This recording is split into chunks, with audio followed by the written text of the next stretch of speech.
What about, before we get into this, the scenario where you've talked about the dollar hyperinflating, that being the other side of then suddenly, and people need a Bitcoin and having to have Bitcoin, and you start to see the cracks then in the government because they don't have the money to fund what they need to do, and there are these large pools of Bitcoin which exist in a BlackRock ETF and a Coinbase custody.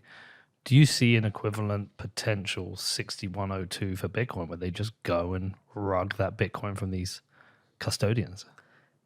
I think that there's a real scenario where that could happen, right? It doesn't kill Bitcoin. I think it only happens at the point where it's like the dollar's last gasp, where it's like clear that it's failing and like, oh, we got to ban private ownership.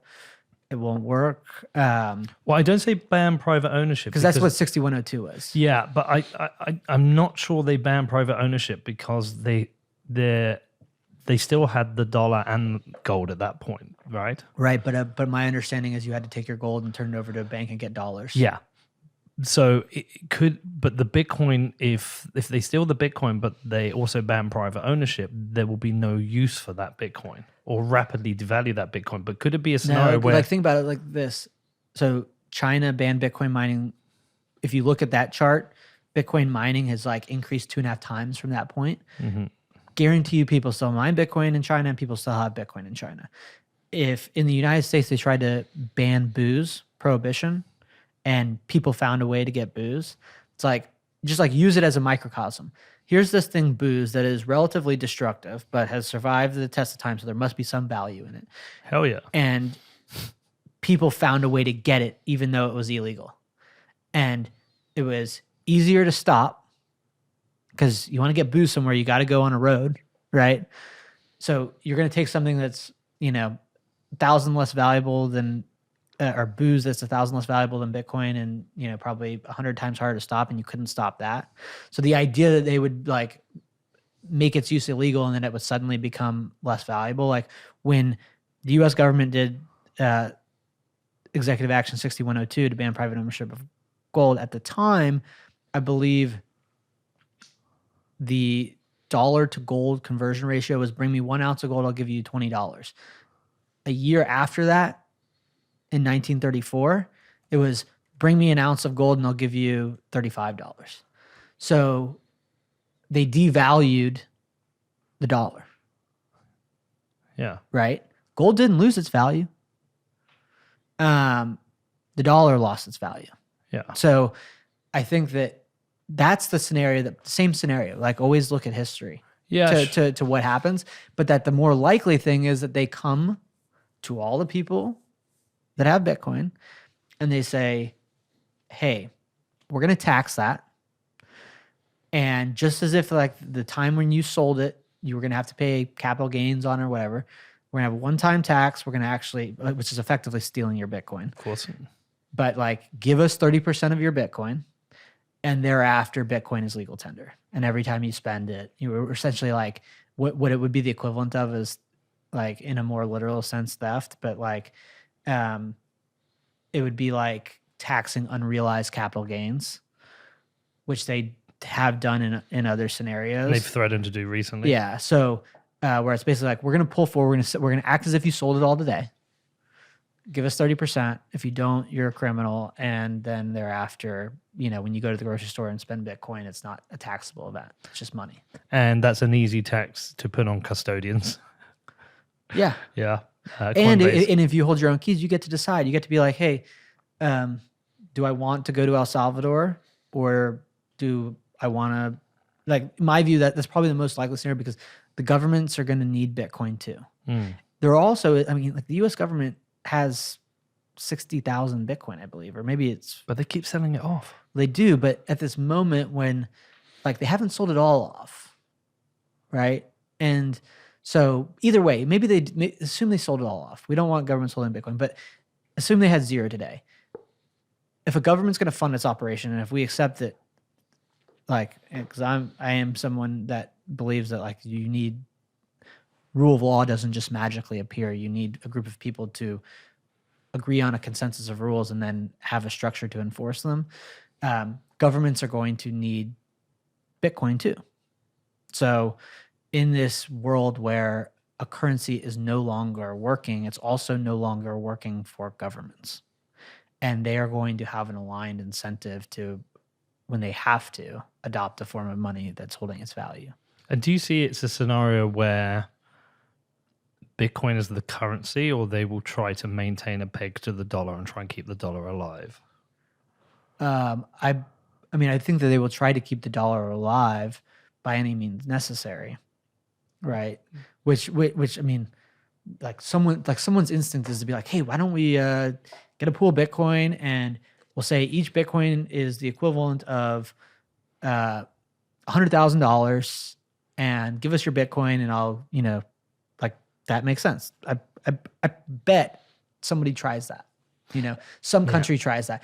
But the reality is, if you can have the Bitcoin and you can send the Bitcoin directly, the dollar originated because, I don't want to say it's as simple as this, but like one of the primary reasons was it was functionally harder to carve up a bar of gold than to have a print of paper that was hard to produce, that if you made one and you weren't an authorized party, you were guilty of a crime and could be put in jail, and people still tried it, right? Counterfeiting.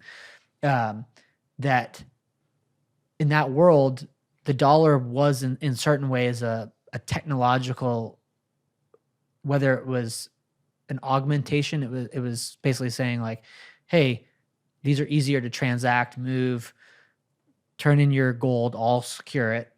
Here are these dollars, you can go spend it. Bitcoin combines those two things. So it obsoletes the need for this other representation, which you could argue the dollar was necessary in certain ways to improve on some limitations of gold in a complementary or augmenting way. Whereas you can't make the same argument for Bitcoin, because it's like, hey, I can secure this tangibly finite, scarce asset, and I can also directly use that scarce asset to facilitate commerce. So that Wild all said, scenarios. someone will try it. Yeah, of right? course. Someone's going to try to say, hey, give me your Bitcoin. I'll give you this, fractional note for something else. Depends where that peg set as well. It's like going out to Argentina now. I've already been warned. Do not withdraw the local currency from cash machines, because the official rate and the black market rate are very different. And Yeah. you'll get How it long are you ripped off going? A week. Okay. So what you should get a steak the night that you get there, Yes. and then get a steak the night that you leave, and see what the difference in the currency is. That will be interesting, but also it's whether they want dollars Or or pesos. Because when I was in Venezuela, Maybe you should ask them both. What if I pay you in dollars, and then ask them the same the next night, and go to the same place? yeah, I might even say, look, do you want dollars, Bitcoin, or pesos? It'd be interesting. But the when I was in Venezuela, certainly when you're in East Caracas, the menu was priced in bolivar, and every single time they said, "Can you pay in dollars?" Yeah. They just wanted. Nobody wanted the bolivar, and so I'm expecting a I mean, similar and- scenario. Yeah, because like if you think about those countries, the increase in the dollar supply is something physical, right? Like somebody has to physically fly. Like you're causing dollar inflation when you print off dollars here and take them there. You're physically transporting dollars. I apologize. But I'm just saying that is a much greater restraint on currency inflation than the central bank clicking a button and producing $1 trillion more. Well, so I'm not going to be getting any pesos from the cash machine. There's money markets where Yeah. you can get it at a much better rate, but apparently that is how the government rips off tourists. It's like a 40% or something. Well, but they're also trying to maintain. It's like they're trying to maintain that their currency isn't collapsing, and the market is the real market. the true Right. price Yeah. is the yeah. Because like Because it's the free the market. government has the incentive, not just financially, to get more dollars for units of currency, but also to maintain the confidence game, And- right? and- Like our and it's a tax. currency isn't. Yeah, it is, but it's also like our currency isn't, deteriorating as rapidly as they're saying it is. But it's like, no, it actually is. Yeah, it actually is. Okay, let's go back to this. Reuters, Blackrock's think says stop using weaponized term ESG. Do you want to scroll down, Danny? BlackRock boss Larry Fink, at the forefront of the business as well, adoption of environmental, social, corporate governance, ESG standards, has stopped using the term, saying it's become too politicized. But the world's largest asset manager hasn't changed his stance on ESG issues. ESG, a catch-all term that encompasses a range of ethically responsible business practice, from curbing carbon emissions to cracking down on discrimination in the workplace, has become politically polarized in parts of the Western world, especially the United States, blah, blah, blah, blah. I don't use the word ESG anymore because it's entirely weaponized by the far left and weaponized by the far right. But he said dropping reference to ESG would not change their stance. So it'd be, interesting. So my point is the most relevant piece of this is that he's dropping the term ESG. Yeah. Right. And that came from somewhere. It came from influence from states like Florida and Texas. But it's also timed right after the launch of the Bitcoin ETF. And while I would say that there's no better use for energy than securing the money system and ultimately Bitcoin, that those two things are inevitably related to each other.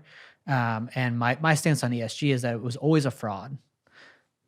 It was always a fraud by people like BlackRock that ultimately wanted to get people's money, right? Like BlackRock being the largest asset manager in the world, they were competing with other asset managers, right? And they would say, we're the one who cares about the environment, the social whatever, and the governance, blah, blah, blah. And it's like, do you think Larry Fink gives a shit about like the, fishery in Wyoming, or like the diversity score of, no, it's like he created a massively profitable business and he used everybody as pawns to say like, while he was massively enriching himself, that like he had these like, environmentalists cheering him on. Like, think about how crazy that is. The environmentalists were cheering on the likes of BlackRock. Like, what a psyop. What a psyop. So the fact that he's now bending the knee to a whole host of interests that are saying, no, you were always a fraud. He wants to like exit stage left and be forgiven for like basically profiteering and using a bunch of other people, using pawns, like people who thought that this whole ESG thing was actually about the environment and social good and diversity, when in reality, it was all along of origin from asset managers trying to make money. So layer that same thesis onto Bitcoin and his interest in Bitcoin right now, and he has Bitcoin a profit interest. He has a profit, but is there also like, I still think them like, does he have a Michael Burry in there who's gone, Larry? I mean, I've seen the numbers. I think that's possible, but it's more. It's like the difference in it is it's like where Bitcoin's a currency for enemies. It's like this is one system that's positive sum. You can't manipulate it. If you want to participate, you have to follow the rules. Even if you think that you might come in and be able to change the rules, you're going to be humbled and have to follow the rules. In the other world, where you can manipulate people to have financial gain, it's negative sum. Get up that long-term price chart, because I think there's another highly suspicious thing going on right now with this whole BlackRock situation. Get it as far out as you can. Here we go. Look at the price chart right now. Look at it right now. For the last month, it's one of the flattest, most tightly ranged months ever. Like, there's always tends to be kind of like an uptrend or a downtrend or spikes. I mean, even look at the bottom, right, where we were near 15K with those dips down and with the spike up. Like, at a time where we've got one of the biggest announcements ever, BlackRock interested. Do you think that he's buying it personally and then he's going to... I don't know what's happening. All I'm saying is every time it gets near 31,000, it dumps back to 30,100. Every time it gets down to 30,100, it goes up to 30,300 and sits around. And it's for a whole month, it stayed in that exact range and it won't move out of it. Yeah. I mean, look, I think it's ultimately fooled by randomness. Like, there's probably some market making Bitcoin whales that have a lot of Bitcoin that are range trading it. Like, I think also if you go back, like, there's always recency bias. there have been other times that I recall. I couldn't point you out on a chart where I'm like, Bitcoin has been like remarkably not volatile for this past month. That like if you Put it back up. if you pull it back up, if you look at like how like this last basically it's been like 25 days of this tight Yeah. range. If you look to see like how small of a period that is on the chart, there are other moments like that. Like there were periods when like Bitcoin was trading at $6,000 and it was like, you know, 6 to 6,300, which may be greater on percentage terms than, you know, 30 to 31,000, but like I mean, on glance, that looks like the Look at tightest. here when yeah, before like we drop. look like back there in 28 into 2018. Like it was in like the $6,000 range. Yeah. It was like anchored to it for a couple months. Yeah. And then you can see another one like kind of like 2020. Yeah. Well, still great signal. Yeah.